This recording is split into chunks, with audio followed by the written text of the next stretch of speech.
말씀 전하겠습니다. 여러분, 오늘 제가 말씀을 준비하면서 너무 어려웠습니다. 너무 어려워가지고 스스로 난 사랑이 너무 없구나 라는 것을 이런 생각도 좀 해봤는데요. 오늘 고린도전서 13장은 사랑장이라고들 다들 합니다. 근데 이 사랑이 여러분에게 너무나 어려워서 말로 전달하기에는 너무나 어렵습니다. 그런 장이지만 이렇게 설교를 통하여 사랑이라는 것을 우리가 다시 한번 깨닫는 귀한 시간 갖기를 원합니다. 제가 어제요, 이 사랑장을 준비하면서 하루 종일을 보냈는데 사랑장을 준비하면서 아이러니한 일을 경험을 했어요. 그게 뭐냐면 저는 말씀이 풀리지 않으면 좀 걸어요.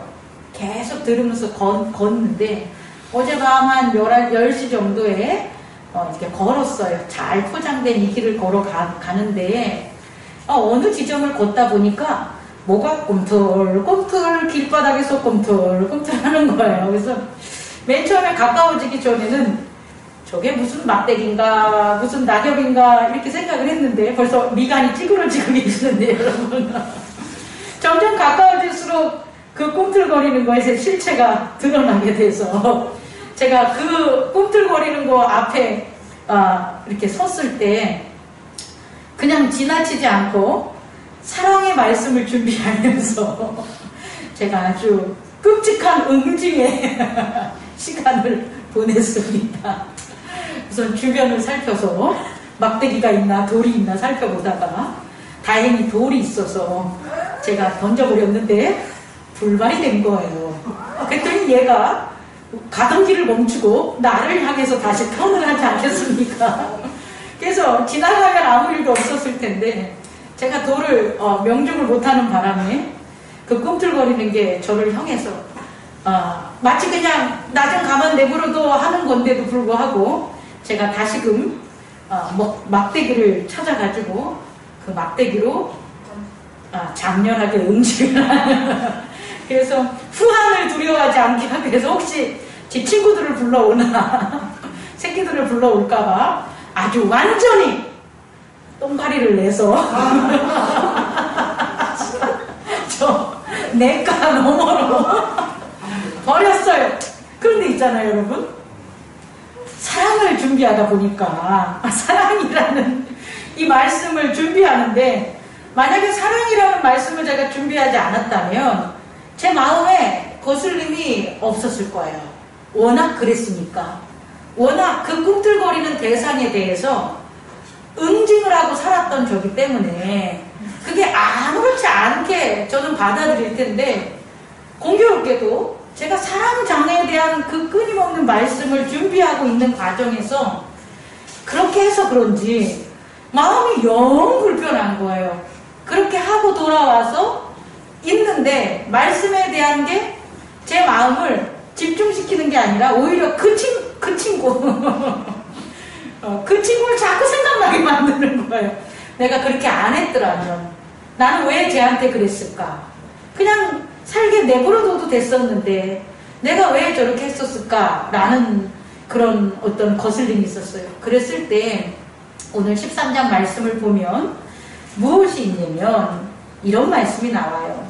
우리는 부분적으로 알고 부분적으로 예언하니. 부분적으로 알기 때문에 뭐에 그 꿈틀거리는 뱀이 제가 그 꿈틀거리는 뱀을 부분적으로 알기 때문에 그 부분적으로 아는 게 결국은 그냥 내버려두지 않고 그 뱀을 응징하는 그와 같은 저의 액션, 행동, 의지를 취하게 하지 않았나라는 걸 깨달아요. 만약에 제가 그 뱀을 부분적으로 알지 않고 완전히 안다면 그 뱀이 제게 얘기해 줘야 되겠지요. 나한테 해를 끼치지 마. 나도 너한테 해를 끼치지 않을게. 너는 어서 조용히 가라. 성경에서 나오지 않습니까? 사자와 사슴이 함께 뛰논다라는 그런 하나님 나라 얘기가 나오잖아요. 이게 완전히 아는 거예요. 만약에 제가 뱀을 완전히 알았더라면 우리에게 이런 끔찍한 일들은 벌어지지 않았을 텐데 완전히 알지 못하고 부분적으로 아는 것. 너는 지금 독이 있어.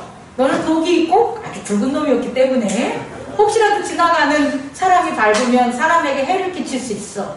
또 우리 고양이들이 너한테 가서 나 따라오다가 너 건들다가 우리 고양이 물려서 죽을 수도 있어. 라는 부분적으로 아는 것 때문에 그런 일을 한 거예요. 근데 만약에 이거 정말 이 땅에서는 좀 불가능한 일이지만 저 아닌 뱀을 사랑하는 사람이었다면 어떻게 했을까요? 되게 기분 좋았겠죠. 뱀을 사랑하는 사람도 있지 않습니까? 애완용으로.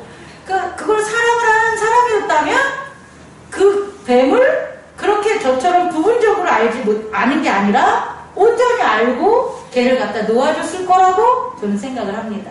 바로 오늘 우리가 온전히 알 수 있는 것, 온전히 하나가 될 수 있는 것, 온전히 분리돼서 오해하는 것이 아니라 온전히 서로에게 유익할 수 있는 것, 그것이 뭐냐면 사랑이라는 걸 깨닫는 저와 여러분 되길 원합니다. 첫 번째로요, 이 사랑이 어떻게 해서 우리에게 나타나는지를 우리는 깨달아야 돼요. 우리는 이전까지 사랑이라는 것을 내가 너 사랑해, 내가 너 사랑하니까 내가 이렇게 하는 반지 받아줘, 내가 너 사랑하니까 잠깐 당신은 이런 일 좀 해줘, 내가 당신 사랑하니까 당신 오늘 나랑 하루 종일 같이 있어줘, 이렇게 얘기를 하잖아요. 근데 그게 정말 사랑일까요? 그렇게 하면 그게 사랑을 나눌 수가 있을까요? 더 엄밀히 얘기한다면 그 사랑은 누가 만든 걸까요? 그 사랑은 내가 만든 거겠죠. 그죠? 그럼 원론적으로 나라는 사람은 나는 사랑을 만들 수 있는 사람일까요? 내가 사랑을 내 스스로 만들어가지고 다른 사람에게 사랑을 줄 수 있는 사람일까요? 라는 것에 대한 우리는 질문을 할 필요성이 있다는 거죠. 다시 말해, 우리는 사랑을 우리가 우리의 능력과 우리 안에서 우리가 발생시켜서 우리가 하는 거라고 착각했지만 사랑은 그런 게 아니라는 거예요. 드라마를 보고 유행하는 노래를 들으면 사랑이 온다 그래요. 사랑이 찾아온다 그래요. 내가 사랑을 만들었다고 얘기하지 않고 사랑이 나한테 찾아왔다고 해요. 사랑은 그런 거라는 거예요. 사랑은 내가 만드는 것이 아니라 사랑이 내게 찾아와서 그 찾아온 사랑으로 새롭게 보는 세상, 그것이 바로 뭐가 되냐면 사랑이라는 것을 깨닫고 우리가 아는 거라는 거죠. 조금 어렵죠? 다시 말해 사랑은 우리가 만드는 게 아니라는 거예요. 그럼 사랑은 어떻게 하는 거예요? 우리에게 오는 거예요. 사랑이 뭔지 몰라. 어떻게 형용할 수는 없지만 사랑은 결국 내가 만드는 건 아니라는 거예요. 사랑은 우리에게 온다는 거예요. 그럼 사랑이 어떻게 오느냐를 우리는 알아야 될 거 아니에요. 사랑이 어떻게 오느냐를 알아야지 사랑이라는 세계에 대해서 우리가 공유할 수 있을 거 아닙니까? 그래서 지난 시간 우리가 함께 나눈 설교 중에 무엇을 우리가 주목해야 되냐면 공공의 선을 주목해야 돼요. 공공의 선이라는 것은 뭐냐면 굿, 좋은 건데 그게 나로부터 나오는 게 아니라는 거예요. 또 타인으로부터 나오는 것도 아니에요. 그게 뭔지는 모르겠지만 우리 인간들이 만드는 건 아닌 거예요. 공공의 선을 우리 인간들이 만드는 거라면 나도 만들 수 있고 여러분들도 만들 수 있어야 돼요. 근데 공공의 선이라는 게 우리가 만들 수 없기 때문에 더 역설적으로 얘기한다면 우리는 사랑하지 못하는 거겠죠. 우리가 공공의 선, 나도 좋고 당신도 좋은 것들을 우리가 만들 수 있다면 우린 사랑하고 살아가지 않겠습니까? 근데 우리가 나만 좋은 것, 또 성도의 입장에서 보면 성도만 좋은 것, 이런 것들은 만들 수 있는데 공공적으로 서로가 좋아하는 것은 만들 수가 없다라는 거예요. 다시 말해 사랑이라는 것은 서로에게 유익한 것이 사랑이 되는데 그 사랑은 우리가 만드는 것이 아니라 사랑은 오는 거라는 거예요. 그러면 첫 번째로 지난주에 공공의 선이 어떻게 해서 우리에게 주어지게 됐냐, 공공의 선이라는 것을 어떻게 해서 만들어지는 건가 우리가 살펴보면 첫째, 예수 그리스도의 몸이 나누어져야 돼요. 예수 그리스도의 몸을 나누어야 되는 거예요. 예수 그리스도의 몸은 하나님의 몸이에요, 여러분. 하나님의 몸은 죄가 없는 몸이에요. 예수 그리스도의 몸이 첫째 나누어져야지만 우리는 공공의 선에 도달할 수가 있어요. 공공의 선이 우리에게 주어질 수가 있어요. 우리가 우리의 몸만으로는, 우리가 가지고 있는 지금 우리의 마음, 우리의 몸만으로는 공공의 선, 사랑을 이룰 수가 없다는 거예요. 그래서 사랑이 오려면, 공공의 선이 오려면 첫 번째로 하나님의 몸을 받아야 되는 거예요. 그리고 예수 그리스도는 하나님의 몸을 우리에게 주시려고, 죄 없는 하나님의 몸을 우리에게 주시려고 이 땅에 오신 거예요. 그래서 우리는 그의 제자들이, 예수님의 제자들이 그의 몸을 나눠주는 성찬, 그의 몸을 마시고 기념하고 그의 피를, 언약을 마시고 기념하는 성찬을 통해서 언약이라는 게 이루어졌고요. 예수님의 제자들은 언약을 통해서 예수님의 몸을 받은 거예요. 동일하게 오늘날에 있어서 우리들도 뭘 통해서? 예수님의 언약을 통하여 그의 몸을 뭐한 거예요? 받은 거예요. 우리는 이걸 명심해야 돼요. 첫째로 공공의 선은 예수 그리스도의 몸을 받았어, 예수님은 그의 몸을 우리에게 주셨어 라는 것을 언약해야 된다라는 걸 깨달아야 돼요. 그럼 그 언약이 이루어지면 그 언약 속에 누가 오시냐면 성령이 오시는 거예요. Manifestation of Spirit, 성령의 조명이 어디에? 우리들이 살아가는 세상 속에 있는 게 아니라 예수 그리스도의 몸을 받은 언약 속에 성령의 조명이 이루어지게 된다는 거예요. 그러면 형성되는 게 뭐냐면 공공의 손이라는 거예요. 여러분, 제가 말씀으로 이렇게 전하는 게 되게 어렵지요. 그럼 이거를 이미지화 한번 생각해 보세요. 그림이나 이미지로 생각해 보세요. 이전까지 우리의 하트, 우리의 몸은 어디에 있어요? 내 안에 있겠죠. 내 마음 어디 안에 있어요? 내 안에 있겠죠. 그럼 나의 몸과 마음은 세계로 보면 내 안에 있는 거죠. 나의 생각, 나의 영은 어디 안에 있어요? 내 안에 있겠죠. 다시 말해, 나라는 이 바디 속에, 이 몸 속에, 나라는 자아 속에 나의 몸과 나의 영이 갇혀 있었다는 거예요. 그게 겉사람인 거예요. 자, 그러면 우리 이제 이런 얼굴을 보세요. 저의 몸과 저의 마음이 저 속에, 이 캐릭터 속에 갇혀 있으면 저의 몸과 마음은 저의 생김새나 저의 이 몸의 크기밖에 안 되는 거예요, 여러분. 이해할 수 있겠습니까? 우리의 마음들이, 우리의 생각들은 여러분이 보는 이 캐릭터 안에서만 존재하지, 이 캐릭터 밖에 있는 나는 있다 없다? 없다는 거예요. 그런데 예수 그리스도의 몸을 나누는 것은 예수 그리스도의 몸을 내 안으로 데려가는 게 아니에요. 되게 어렵습니다. 자, 생각해봐요. 저라는 그림 옆에 예수님의 몸이 있는 거예요. 저 말고 저 밖에. 그리고 성령이 역사하는데 성령이 제 안에 역사하는 게 아니라 예수님의 몸 안에 역사하는 거예요.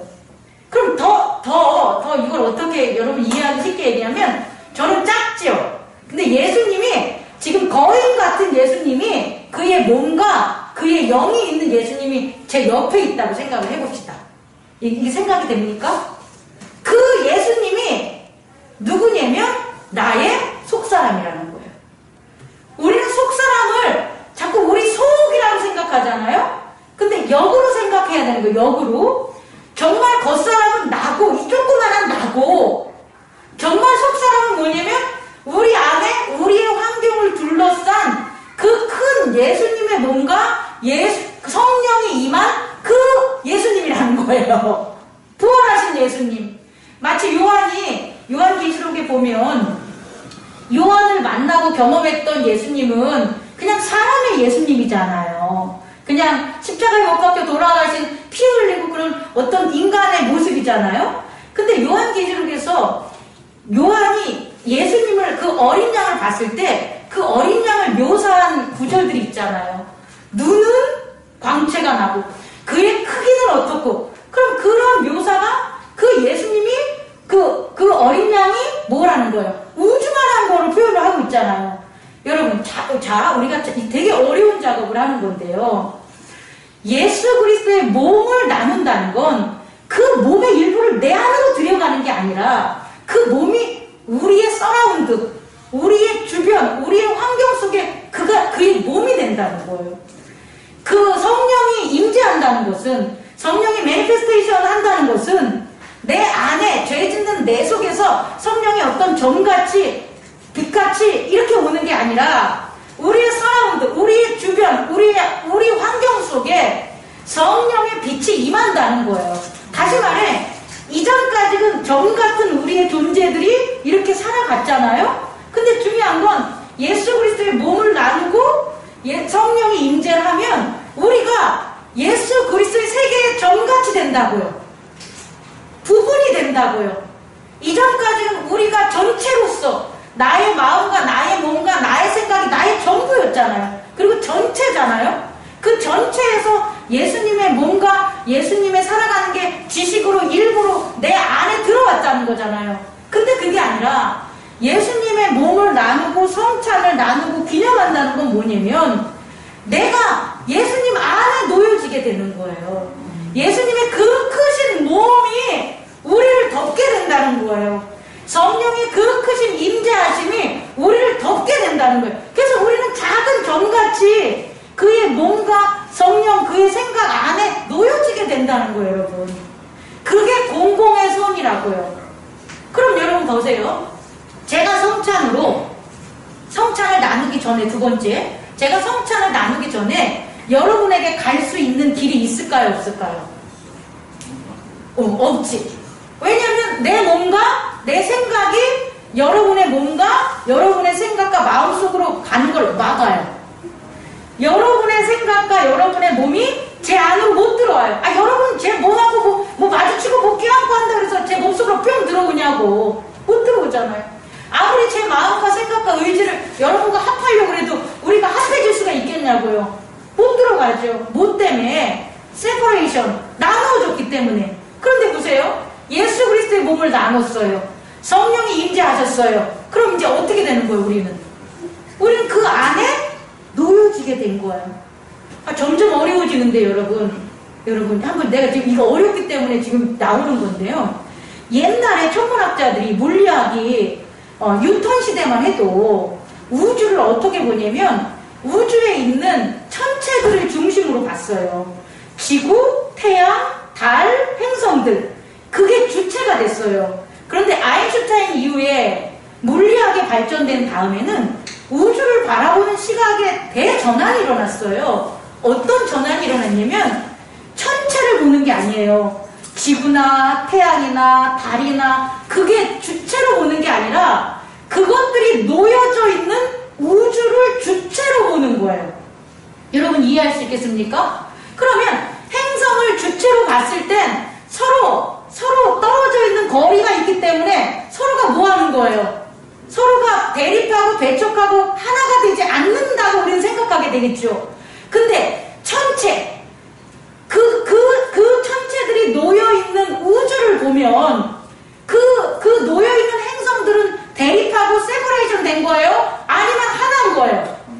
하나인 거예요, 여러분. 뭐 안에? 우주 안에 놓여져 있다는 거예요. 우주라는 거대한 몸, 바디 속에 우주에서 우주가 운행하는 우주의 여러 가지 파워, 힘, 능력이라는 어떤 그런 힘 속에 그 천체들이 놓여져 있고 하나라는 거예요. 그래서 예전에는 달하고 지구랑 아무 관계가 없이 봤다면 그 천체에 놓여져 있고 하나 가운데 놓여져 있는 지구와 달은 천체의 영향을 받아야 되는 한 몸인 거예요. 그래서 그 몸을 위해서 그 역할을 해야 되는 거라고요. 성찬은 그런 거라는 거예요. 우리가 지난주에 12장에서 한 몸이 되는 걸 제가 얘기 안 했잖아요. 그 몸은 이런 몸이라는 거예요.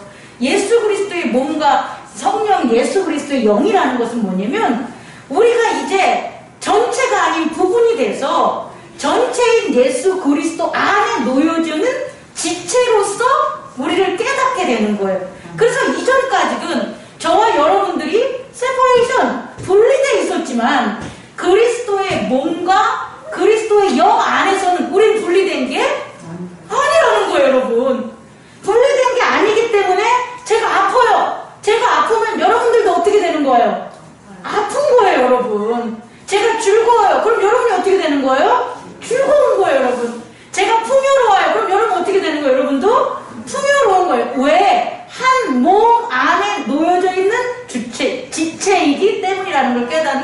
저와 여러분 되기를 원합니다. 이것이 뭐냐면 공공의 선, 사랑을 이룰 수 있다라는 거예요. 그래서 사랑은 제가 사랑을 여러 가지로 이렇게 얘기하고 싶지만 정말 단어를 지금 선택하는 게 너무 힘들어요. 오늘 장에서는. 그럼 사랑은 뭐냐고 제가 정의를 한다면 사랑은 하나님의 의지다라고 표현하고 싶어요. 한 몸에 있기 때문에 그리스도의 한 몸에 있기 때문에 우리의 의지가 이제 어떻게 되는 거예요? 통일될 수 있다라는 거예요. 이제 저와 여러분들의 의지가 통일될 수가 있다라는 거예요. 자, 그래서 오늘 고린도전서 이제 13장을 들어가면, 장절로 들어가면 1절부터 3절까지 있는데 이런 거예요. 만약에 의지가 하나가 되지 못하면, 같은 몸 안에 있지 않으면 사랑이 없는 거라고요. 사랑이 없다는 것은 내 안에 있는 사랑이 아니라 사랑의 세계에 내가 없다는 거예요. 내가 사랑의 세계에 없으면, 그리스도의 몸과 성령의 세계에 내가 없으면 어떤 일이 벌어지냐면 서로 세퍼레이션, 분리됐기 때문에 우리들이 하는 소리가 기호가 통일되지 않아요. 이게 뭐냐면 부부가 가정이라는 그 몸 안에 남편과 누구죠? 아내가 있는 거예요. 잘 보세요. 가정이 없을 때는 내가 몸이고 내가 마음이었는데 둘이 결혼을 했어. 그러면 어떤 몸이 등장하냐면 가족이라는 큰 몸이 나타난 거예요. 그럼 그 가족이라는 큰 몸에 아내는 일부가 되고 자식도 일부가 되고 남편도 일부가 되는 거예요, 여러분. 근데 그 몸이 없으면, 그 몸, 공공의 선이라는 사랑이라는 그 몸이 없으면 부부가 됐는데 안 들려요. 기호가 통일되지 않아요. 남편이 아내한테 무슨 말을 막 해도 자기 말이 들어가. 그럼 뭔 소리 하는지 몰라요. 아내가 남편에게, 부모가 자녀한테, 자녀가 부모한테 하는 말들에 기호가 통일되지 않아요. 그래서 오늘 성경에서 보면 뭐냐면 깽가리 같은 거예요. 뭔 소리를 하긴 하는데 그냥 웅웅 지나가는 소리들이에요. 그러다가 그 소리가 귀에 거슬려. 듣기 싫어. 의미는 아예 찾지도 못하고 뭘 얘기하는지 기호도 통일이 안 되니까 내가 기분이 나쁘고 시끄러우면 화내고 싸워버리는 거예요. 여러분 이거 이해할 수 있겠습니까, 여러분? 다시 말해, 한 몸 안에 있지 않으면 기호가 통일되지 않아요. 그런데 한 몸에 있으면 기호가 통일돼요. 기호가 통일이 된다는 건 뭐냐면 말을 전하는 걸 동일한 말을 쓰는 거예요. 그러니까 서로 외국어 쓰지 않는다고. 한 가족에 살면서 아빠는 한국어, 엄마는 영어, 자녀는 뭐 독어 쓰면 뭔 소리인지 모르는 것 같잖아요. 근데 그게 아니라 한 언어, 한 기호를 사용하는 게 사랑 안에서요. 그래서 사랑을 하면 어떤 현상이 일어나면 말하지 않아도 알아요가 되는 거예요. 우리 말을 하니까 기호를 통했잖아요. 근데 이미 그것을 알기 때문에 그 사람에게 하는 게 내가 말하기도 전에 그 사람이 알아요. 척척척. 내 맘이 네 맘이야, 네 맘이 내 맘이야. 이렇게 되는 거예요. 그 이유가 뭐냐면 같은 기호를 사용하는 거예요. 근데 만약에 같은 기호, 사랑이 없다면 무슨 수를 써도 같은 기호가 안 나타나요. 이 교회 안에서 사랑이 없으면 목사님이 하는 말대로 그 기호의 세계에 살고요. 여러분은 여러분의 기호들을 전달해서 서로가 하나가 될 수가 없어요. 그래서 그냥 소리, 웅웅거리는 소리들, 지나가는 소리들, 새소리들 이런 거밖에 안 돼. 그것도 새소리나 그런 소리는 좋기라도 하지. 개소리가 되면 안 되잖아. 그럼 듣기 싫잖아. 깽가리 소리가 된다는 거야. 두 번째는 뭐냐면 한 몸 안에 공공의 선 안에 있는 사랑하는 그 몸 안에 있으면 두 번째로 뭐 어떻게 되냐면 같은 의미를 깨닫게 돼요. 그게 2절인 거예요. 여기서 있잖아요. 뭐라고 나뉘냐면 능력이나 비밀을 알거나 지식이 있거나 믿음이 있다 그래도 사랑이 없으면 어떻게 된다고요? 내게 아무것도 아니다. 아무것도 아니다. I'm nothing은 뭐냐면 의미 없다는 거예요. 뭐 기호로 뭐하고 일들이 많이 하고 서로 얘기는 많이 하는 것 같은데 그게 나한테 무슨 의미인데 이러고 있다는 거예요. 그런데요, 사랑이라는 그런 공공의 선 안에 있으면 모든 게 의미가 돼요. 목사님이 이렇게 가만히 이렇게 꽃을 이렇게 해주는 거 이거 하나만도 뭐가 되는 거예요? 의미를 찾게 되는 거. 이거 지금 설명할 수 있는 예가 좀 없는데, 중요한 건 우리들은 있잖아요. 사랑 안에 있어야 의미를 찾을 수가 있어요. 이건 그 시에서 우리 김춘수님의 시 중에 그 꽃이라는 시 있잖아요. 우리 되게 잘하는 시인데, 너가 내 이름을 불러줬을 때, 그게 너가 내 이름을 불렀을 때 나는 그에게 가서 꽃이 됐다는 게 뭐냐면, 그 꽃이 내게 뭘 줬다는 거예요? 의미를 줬다는 거예요. 의미가 있어야지 I am nothing이 아니라 I am everything이 되는 거예요. 내가 아무것도 아니야 라는 건 의미가 상실됐을 때, 나의 의미를 잃었을 때. 근데 사랑 안에 있으면 모든 게 다 의미가 돼요. 모든 게 다 의미가 되면 그 의미 안에 뭐가 나타나면 능력이 나타나고 믿음이 나타나고 또 미라클, 기적들이 나타날 수 있는 거예요. 근데 내게 아무 의미도 없어. 그럼 무슨 일이 벌어지겠냐고요. 아무 일도 안 벌어져요. 오히려 내 자체의 존재 자체도 이렇게 사라지게 되죠. 세 번째로 공공의 선이라는 사랑 안에서 나타낼 수 있는 게 뭐냐면 이익이에요. 여기서 보면 뭐라고 되냐면 사랑이 없으면 내게 아무 유익이 없다고 3절에서 얘기 나오잖아요. 그럼 사랑 안에서는 모든 게 뭐가 되는 거예요? 유익이 된다는 거예요. 우리가 이 말씀대로 해서 자꾸 없는 거라면 사랑을 이해할 수가 없어요. 역으로 말하면 사랑이 있다면 어떤 변화가 일어났냐는 우리는 알아야 돼요. 공공의 선이라는 예수 그리스도의 한 몸과 성령의 조우를 통해서 우리가 사랑 안에 있다면 어떤 일들이 벌어지냐면, 첫째, 모든 소리들이 다 이해할 수 있고 언더스탠드 할 수 있는 일들이 벌어진다는 거예요. 오해하지 않는다는 거예요. 두 번째는 어떤 일이 뭐냐? 모든 것들이 의미가 있다는 거예요. 그리고 그 의미는 우리에게 가치를 주겠죠. 그리고 모든 것들이 사랑 안에서 뭐가 되는 거예요? 유익이 되는 거예요. 그래서 그러잖아요. 나는 있잖아, 우리 남편이 방귀 뀌는 소리조차 좋아 그러잖아요. 지금 고개 돌리는 사람들 다 그 사랑 속에 내가 그러면 그렇다고 그런 얘기들이 있잖아요. 내 남편의 땀 냄새조차 좋아 그런대잖아요. 지금 다 고개 돌리고 있는데. 근데 그게 뭐냐면 모든 것에 있어서의 이해가 되고 기호가 모든 것에 의미가 있고 그 모든 것들이 나한테 유익이 된다는 거예요. 사랑이 있기 때문에, 공공의 선이 있기 때문에. 여러분 이해할 수 있겠습니까? 끝날 시간이 벌써 다 가는데 한 건 한 개도 없고. 그래서 두 번째로 어떤 일들이 벌어지냐면, 우리가 성경에 나오는 4절부터 나오는 사랑의 특징, 성질들이 우리 안에 펼쳐지게 되는 거예요.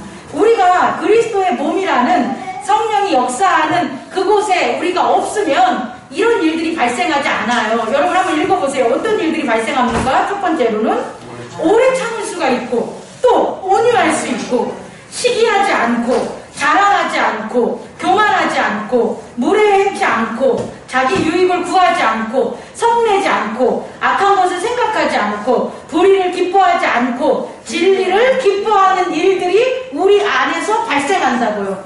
근데 만약에 공공의 선, 사랑이 없으면 이런 일들은 발생할 수 없어요. 이것은 사랑의 특성이지만 더 엄밀히 얘기하면 하나님의 성품이에요. 지금 여기 사랑에 대해서 얘기한 이 모든 것들은 다 하나님의 성품이에요. 우리가 살아가는 곳에 있어서 하나님의 성품들이 일어난다는 거예요. 그걸 우리들이 받는 거예요, 여러분. 그게 바로 공공의 선 안에 있는, 바로 사랑 안에 있는 우리라는 걸 깨닫는 저 여러분 되기를 원합니다. 그래서 결국 어떻게 되냐면, 마지막 이거 정리하고 끝낼게요. 아까 예수 그리스도의 몸이 우리 안에 있는 게 절대 아니에요. 이거 하나만 꼭 기억하세요. 우리를 둘러싼 예수 그리스도의 몸, 그리고 성령의 생각이 역사하잖아요. 그러면 성령의 생각과 예수 그리스도의 몸은 결국 누굽니까? 아니야. 내가 얘기하고 싶은 건 그게 아니라 perfection is coming. 완전하고 온전함이 온다는 거예요. 완전하고 온전한 게 누굽니까? 온전하신 분이? 하나님. 하나님이 어떤 분이냐 봤더니 예수 그리스도의 죄 없는 몸을 가지셨고 성령의 조명함으로 생각하시는 분이 누구라는 거예요? 하나님. 그분이 뭐 한다는 거예요? 이거 이해할 수 있었으면 좋겠습니다. 그게 바로 사랑의 완성이라는 거예요. 우리가 예수 그리스도의 몸을 받은 건 그냥 몸 받고 나 하고 싶은 거, 나 원하는 것 하라고 예수 그리스도가 몸 주는 게 아니라는 거예요. 성령이 우리에게 임하는 것도 우리가 바라고 우리가 원하는 것을 이루려고 성령이 우리를 조명하는 게 아니에요. 성령이 조명하고 예수 그리스도의 몸이 나누어진 건 누가 온다는 거예요? 하나님. Perfection is coming. 하나님이 우리 안에 오는 거예요. 그래서 우리는 더 이상 하나님을 피할 수가 없어요. 그리고 어떠한 제약이라도 하나님을 가릴 수가 없어요. Face to face. 대면하는 일들이 벌어진다는 거예요. 그게 바로 뭐다? 사랑이다. 그 완전함의 세계로 하나님이 우리를 이끌어감을 저는 믿습니다. 기도하겠습니다.